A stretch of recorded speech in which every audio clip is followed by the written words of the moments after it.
The map in her saddle. The prairie wind howled through the broken boards of the Stanton homestead, sending dry dust skittering across the floor like a whisper of danger. 17-year-old Clara Stanton crouched beneath the wooden porch, clutching the rolled scrap of buckskin tied tight with sinew. It wasn't just old hide, it was a map, and it had already cost 2 men their lives. Her father's blood was still fresh on the porch planks. The sun dipped low over the Montana horizon, painting the sky in streaks of fire. Clara's chest tightened. Night was coming fast, and so were the men who had ransacked her home. She'd only gotten away because old Amos, the ranch hand, had shoved her into the crawlspace moments before the gunshots. He hadn't survived either. Now she was alone. Alone and hunted. She slid out from under the porch on her belly, eyes flicking toward the barn. One of the men, tall, with a jagged scar down his cheek, had muttered about riding south to cut her off at the bitter roots. They knew she had the map, or would soon enough. Clara didn't fully understand what the map led to.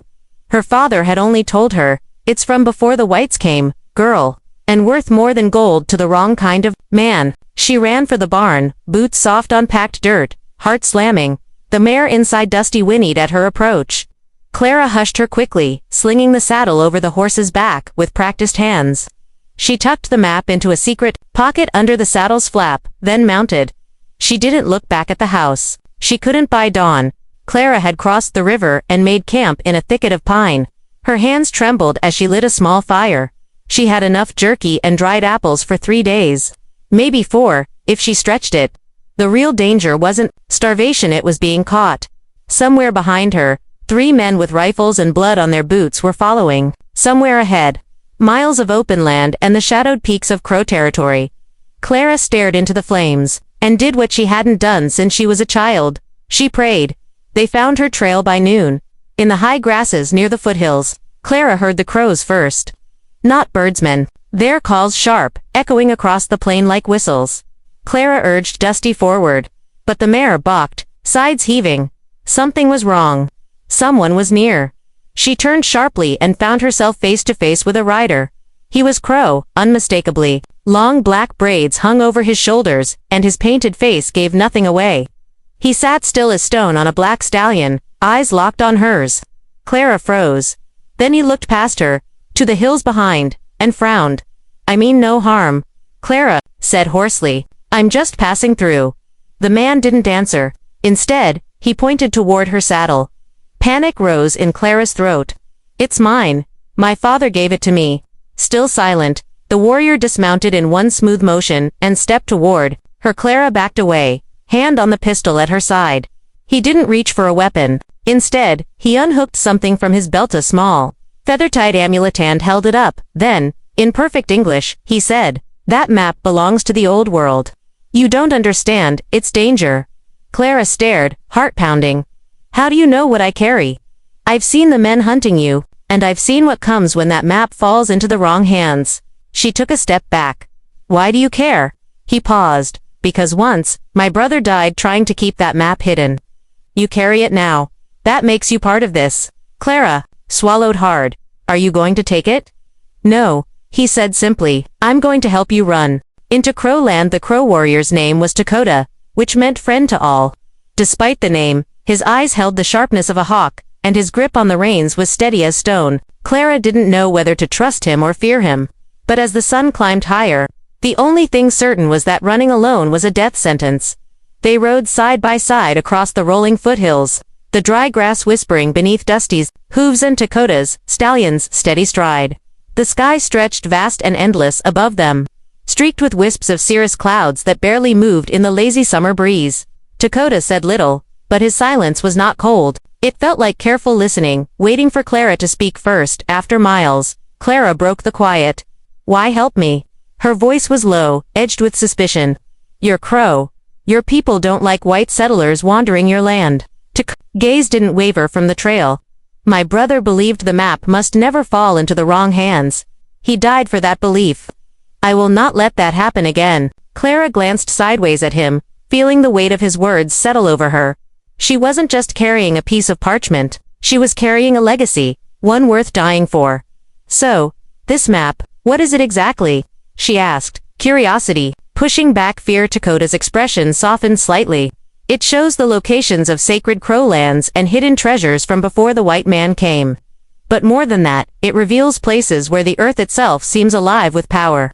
Clara blinked. Power. Yes. Healing places. Places that keep balance. If those sites are disturbed or exploited, it could bring disaster not only to the crow but to everyone who lives nearby.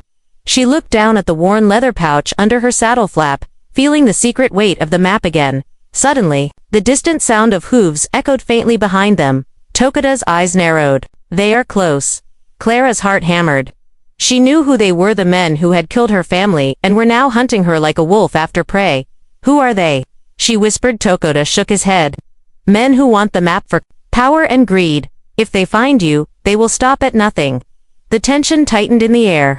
Thick and suffocating, Tokoda gestured toward a narrow path, veering into a dense stand of pines. Here, we take the old trail. It's hidden and treacherous, but it leads to crow territory. You will be safer there. Clara hesitated. Everything in her screamed to keep running south, away from the mountains and the unknown. But her instincts told her the crow warriors' plan was the only chance she had. They plunged into the forest, shadows swallowing the world around them. The air smelled of pine needles and damp earth, a stark contrast to the dry plains they had left behind. As the trees thickened, Tokoda slowed his horse. He dismounted and motioned for Clara to do the same. We travel on foot now, he said quietly. Horses make too much noise in the forest. Clara slid from Dusty's back, the mare nuzzling her hand in reassurance. Tokoda led the way along a narrow trail, stepping lightly over twisted roots and moss-covered stones. The forest closed around them like a living wall, shielding them from prying eyes but also amplifying every snap of a twig or rustle of leaves. Hours passed with no sign of pursuit. But Clara's nerves refused to settle. Every crack in the underbrush, every bird call set her heart racing. At last, Tokoda stopped beside a large cedar tree marked with a carved symbol, a circle enclosing 3 feathers. This is a crow marker, he explained. It means you are near a village. We rest here. Relief flooded Clara's body, but with it came a new wave of doubt. What will they think of me? She asked, voice barely audible. A white girl carrying their map.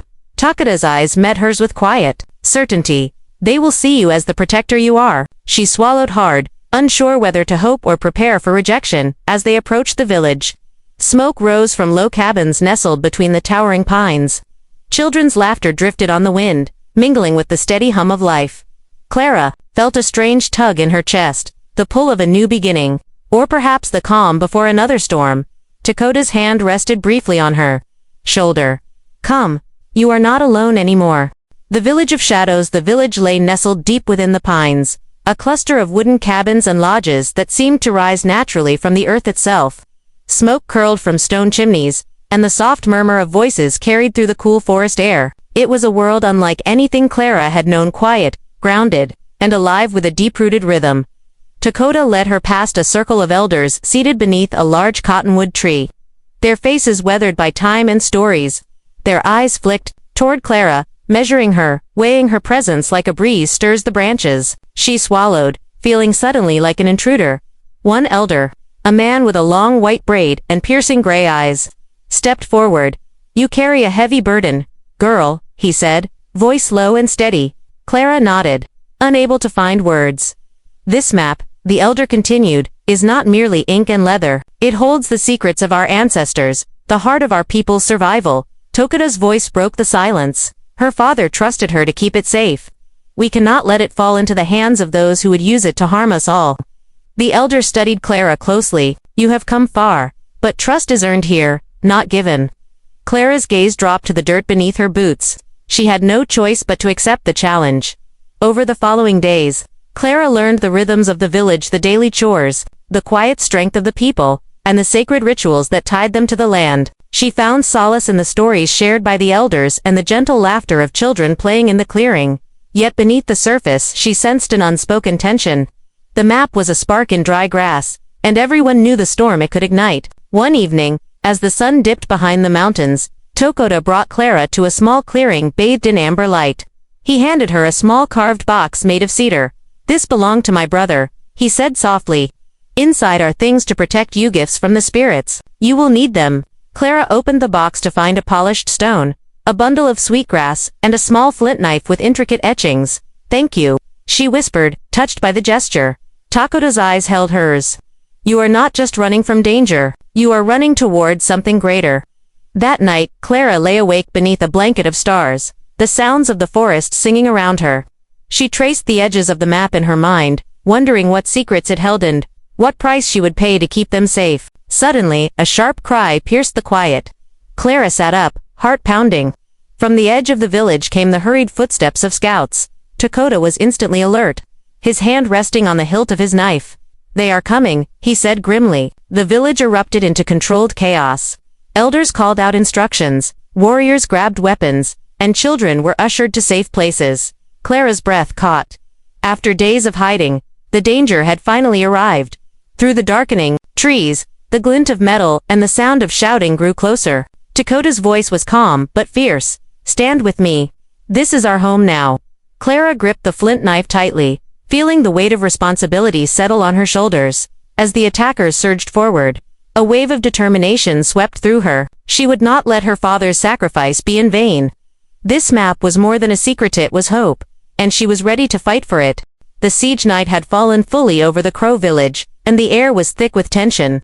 Torches flickered like fireflies in the shadowed trees, casting long, trembling shapes across the faces of the warriors gathered in the clearing. Clara stood among them, the cedar box from Takoda clutched tightly in her hands. The attackers had come without warning, men with cruel eyes and heavy weapons, bent on stealing the map and the power it held. Their shouting echoed through the forest, a harsh, unnatural sound against the quiet hum of the earth. Takoda moved with the confidence of a seasoned warrior, his dark eyes sharp as he issued commands. Clara watched him closely, trying to mimic his calm, though her heart pounded in her chest like a drum. Defend the village. Takoda's voice rang out, steady and commanding. The villagers took their positions. Archers climbing trees, others readying spears and knives. Clara was assigned to the eastern flank, near the edge of the forest where the trees grew thick and shadows deepened. From her vantage point, she could see the first attackers breaking through the tree line, grizzled men with cold smiles, dragging ropes and crowbars. They had come prepared to tear through the village's defenses. Clara's hand tightened on her flint knife. She was terrified, but beneath the fear was a fierce resolve. This was no longer about survival. It was about protecting a legacy. The first wave crashed against the village's wooden palisades. Arrows whistled through the air, and the clash of steel rang out as Crow warriors met the invaders head-on. Suddenly, a shout near Clara caught her attention. A man was trying to scale the fence. Without thinking, Clara sprang forward, plunging her knife into his side. He gasped, collapsing, and she scrambled back, heart racing. The battle was a blur of motion and noise, shouts, cries, the dull thud of bodies falling. Clara found herself moving on instinct, dodging, striking, defending. Takoda fought beside her, a whirlwind of precision and power. He shouted words of encouragement, and Clara felt her courage growing with each passing moment. Despite their valiant efforts, the attackers were relentless. They pushed forward, battering the defenses with axes and firebrands. The elders had prepared for this. Hidden wells of water were poured over the fences, and traps laid in secret snared several attackers. But the invaders pressed on, driven by greed and desperation. At one point, Clara caught a glimpse of a figure moving swiftly through the chaos, a tall man with the scar down his cheek, the same one she had seen near her home. He was searching for something or someone. Panic surged through her. The map. They were after the map. Clara darted through the battle, her mind racing. She had to keep it safe. She slipped away from the fight and ran toward the small hut, where the map was hidden beneath the floorboards. As she knelt to retrieve it, the scarred man appeared behind her, weapon raised. Looking for this, Clara hissed, holding the map out like a shield. He sneered. Hand it over, girl. You don't know what you're dealing with. I know enough. Clara shot back, standing tall despite the fear. Before he could strike, Takoda appeared, blocking the man's path. This ends now. The two men faced off, tension crackling between them like lightning. With a roar, Takoda lunged, and the fight was brutal and swift. Clara watched, breath caught, until at last the scarred man stumbled back. Defeated, the attackers, seeing their leader fall, began to retreat, their shouts turning to curses. The village held as dawn broke over the forest. The air was heavy with exhaustion and relief. Takoda turned to Clara, eyes softening. You fought bravely. Clara shook her head, voice hoarse. We fought together. For the first time, she felt something like belonging, rooted not in fear, but in trust. But the map still weighed heavy in her saddlebag. The war was far from over. The secret within the morning, after the battle dawned crisp and clear, but the village remained shrouded in a tense silence. The survivors moved with cautious steps, their eyes scanning the tree line for any sign of a return attack. Clara sat outside the Elder's Lodge, the map spread carefully on her lap, its worn leather edges curling slightly under her fingers. Tokoda joined her, settling quietly beside her. His expression was grave, the weight of leadership clear in the set of his jaw. "We've held them off," he said softly, "but they will come back. And with more men." Clara nodded. "Then we need to understand what the map truly holds. If it's the key to so much power, we can't keep running blindly." Tokoda studied the map as though seeing it anew, tracing faint markings and symbols with a calloused finger. "There are secrets here," he admitted. "Some known only to the elders, passed down in stories and ceremonies. I will take you to them." Later that day, Clara followed Tokoda through winding forest paths to a hidden grove bathed in sunlight. The air was thick with the scent of sage and cedar, and the ground was soft beneath their feet. Waiting for them was an elder woman named Ayana, known as the Keeper of Stories. Her eyes sparkled with wisdom, and her voice was steady as she welcomed. "Clara, you carry the map, child, but do you carry the heart to understand it?" Ayana asked. Clara met her gaze. "I want to learn." Ayana nodded, then gestured to the map. "These symbols are not just directions or places. They are the stories of our people, lessons, warnings, and promises from those who came before." She traced a delicate pattern near the center of the map. "This is the heart of the land. A place where the earth sings with life, where balance is kept. If that place is disturbed, it will bring suffering to all." Clara's fingers hovered over the marking. "Can we protect it?" "We must," Ayana replied. "But protection requires understanding. The map is a guide, but it is also a test. You must learn the stories it holds." Days passed in a blur of lessons and quiet reflection. Clara learned to read the map not just with her eyes, but with her heart. She listened to stories of ancient battles, of harmony with nature, and of betrayal. Through it all, Tokoda remained by her side, sharing what he knew, and watching over her with fierce loyalty. One evening, as the sun dipped low, Clara and Tokoda sat by the fire. "I've never felt like I belonged anywhere," Clara admitted. "But here, with you, with this land, it feels different." Tokoda smiled softly. "The land chooses its people. And you are part of it now." But even as hope grew, a shadow lingered. The men who had attacked were gathering strength. Their hunger for the map's power would not be sated by a single defeat. Late one night, Clara was awakened by a rustling outside her cabin. Heart pounding, she grabbed the cedar box and slipped outside. In the moonlight stood the scarred man, same who had led the attack. "You cannot hide forever," he hissed. "The map will be mine." Clara held up the box, steadying her voice. "You underestimate me." Before the man could react, Tokoda appeared behind her, knife gleaming. "This ends now." The scarred man snarled but retreated into the shadows, his threat hanging in the cool night air. Clara knew the fight was far from over. But now, armed with knowledge and allies, she was ready. The secret within the map was no longer just a burden, it was a beacon. Betrayal and blood. The days that followed Clara's encounter with the scarred man were tense. The village was on high alert, every shadow and whisper carrying the possibility of danger. Yet beneath the watchful eyes of the elders and warriors, an unsettling chill crept in, not from outside, but from within. Clara had begun to trust the people of the village, and Tokoda's steady presence was a balm to her restless spirit. But trust, she was learning, was a fragile thing. One morning, as the sun filtered through the pine canopy, Clara noticed something unusual.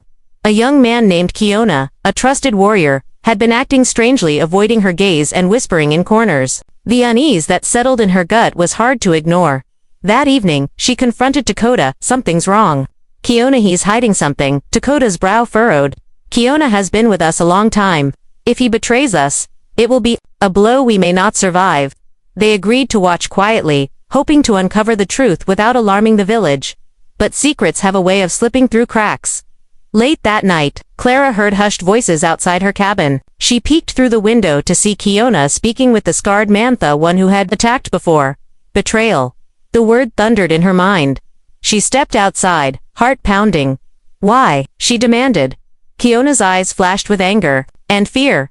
"You don't understand. They promised safety for my family, For the village.